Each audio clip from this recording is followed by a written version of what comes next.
안녕하세요. 경기도 광주에서 신령님 모시고 살아가는 1월 성신당 인사드립니다.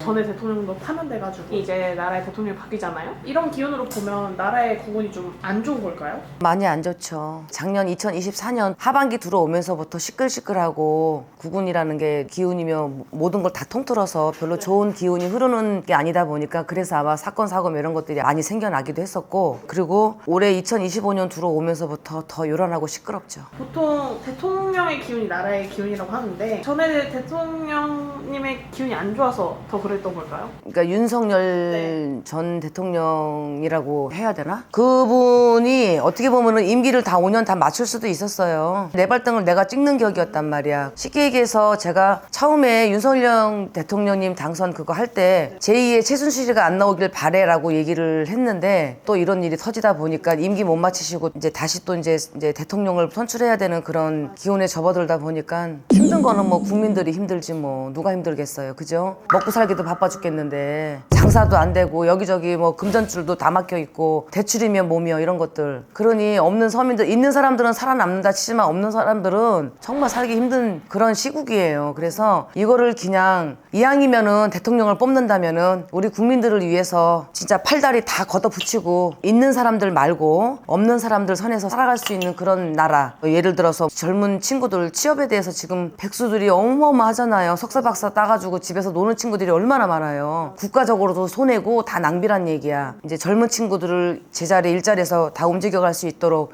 그렇게 이끌어주는 대통령이 필요하다고 보여져요. 상반기에는 비어있다가 이제 대통령이 생기는 거잖아요. 나라의 기운은 지금보다 좋아질 수 있을까요? 기운은 지금 봤을 때 뭐 2025년 을사년이 대선을 치르고 나서 누가 당선이 됐어. 당장 바뀌는 건 보여지진 않지만 이제 해가 넘어가 2026년으로 넘어가겠죠. 말띠 해년으로 넘어가게 되면은 기운 자체가 좀 좋게 흘러갈 확률은 있어요. 누가 대통령이 되든 간에 올해는 눈에 보이게끔 금전의 흐름이라든지 청년의 취업률이라든지 이런 것들이 당장 눈에 띄게 달라지는 거는 없을 것 같아요. 제가 볼 때는. 내년이 돼야 저희의 삶들도 좀 나아질 수 있다는 뜻인 그렇죠. 거죠? 내년도 뭐 상반기가 아니라 한 여름 지나서 하반기 정도? 그 정도 되면은 조금씩 뭐 자영업자가 됐던 소상공인이 됐던 뭐 이런 분들도 조금 제자리 안정권을 찾아갈 것처럼 보여집니다. 그리고 또 이제 부동산 이런 것들도 문제가 많잖아요, 지금. 그런 부분들도 조금 자리가 잡아갈 것 같아요. 올해 초부터 막 대형 사고들이 많고 엄청 막 그랬었잖아요. 왜냐면 왕의 기운으로 인해서 나라의 국운이 흘러가는 거거든. 그거는 맞아요. 나라의 국운이 안 좋은 거는 아무래도 나랏일 하시는, 말하자면 이제 대장의 기운 거지로도 좌지우지 많이 하죠. 그럼 앞으로도 대형 사고들 더 터질 수도 있을까요? 앞으로가 아니라 올 장마철이 걱정이에요. 저는 올해는 작년보다 한 두세 배 더 더울 거고, 또 장마철이 또 얼마 남지 않았는데 기후변화로 인해서 비가 오게 되면 산사태 이런 거 무너질까 봐 걱정스러워요. 왜냐면 몇 년 전부터 왜 산 깎아서 빌라 중축 사업하고 이런 것들이 많았잖아요. 좀 높은 지대나 이런 데서는 비가 많이 와서 축대가 약해져가지고 무너지거나 사람이 고립되고 막 이럴까 봐 좀 걱정스러워요. 제가 봤을 때는 그래요. 저번 영상에서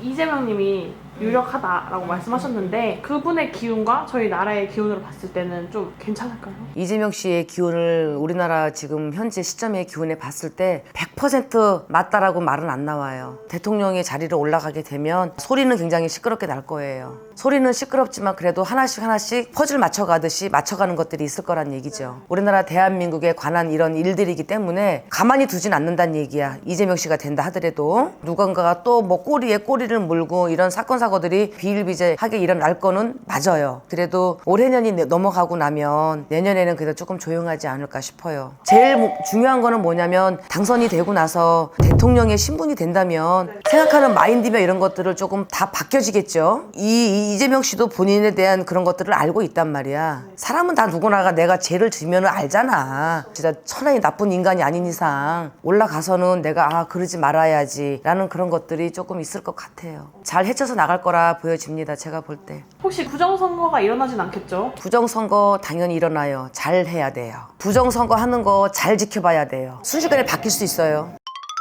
내가 이런 얘기 해도 되나 모르겠어요. 박근혜 대통령 선거할 때 그날 잠을 잤어요. 근데 꿈에 누가 내 등에 엎여 있는 거야. 그래서 이렇게 봤더니 박근혜 씨야. 왜 내 등에 엎여 있냐고 내가 그랬어. 그랬더니 보살님 여기를 오려면 어떻게 와야 돼요 이러시더라고요. 근데 내가 박근혜를 등에 업고 아유 나란 일 하시기도 바빠 죽겠는데 여기를 어떻게 오신대요. 밑에 사람 보내세요. 이렇게 된 거야. 그러다가 꿈이 깨니까 3시가 좀 넘었더라고요. 그러고선 봤더니 박근혜 대통령이 당선 확정이라고 뜨더라고요. TV에. 그러고 나서 대통령이 되셨어요. 그리고 얘기를 이제 우리 아는 지인들한테 얘기를 했더니 야 불을 좀 켜줘야 되지 않겠냐 이러시더라고요. 그래서 제가 촛불을 켰어요. 촛불을 켜면 우리가 누가 의뢰를 해도 우리가 추검카드라는 걸 쓰거든요. 거기에다 뭐라고 쓰냐면 입설구설 관제수 명대로 살 수 있게끔 도와주고 임기 마치게 도와주세요. 이거를 썼어요. 쓰고서는 빌었어요. 할아버지가 나란 일을 하시다가 돌아가셔서 그런지는 모르겠지만 그냥 박근혜 씨가 꿈에 나타나서 그렇게 보여졌기 때문에 촛불을 켰어요. 한 2년은 조금 못됐던 것 같아요. 근데 나도 사람이다 보니까는 어느 순간에 그냥 내리고 싶은 거야. 그래갖고 2년 조금 못되게 있다가 내렸어요. 그 촛불을. 내리고서 얼마 안 있다가 막 이거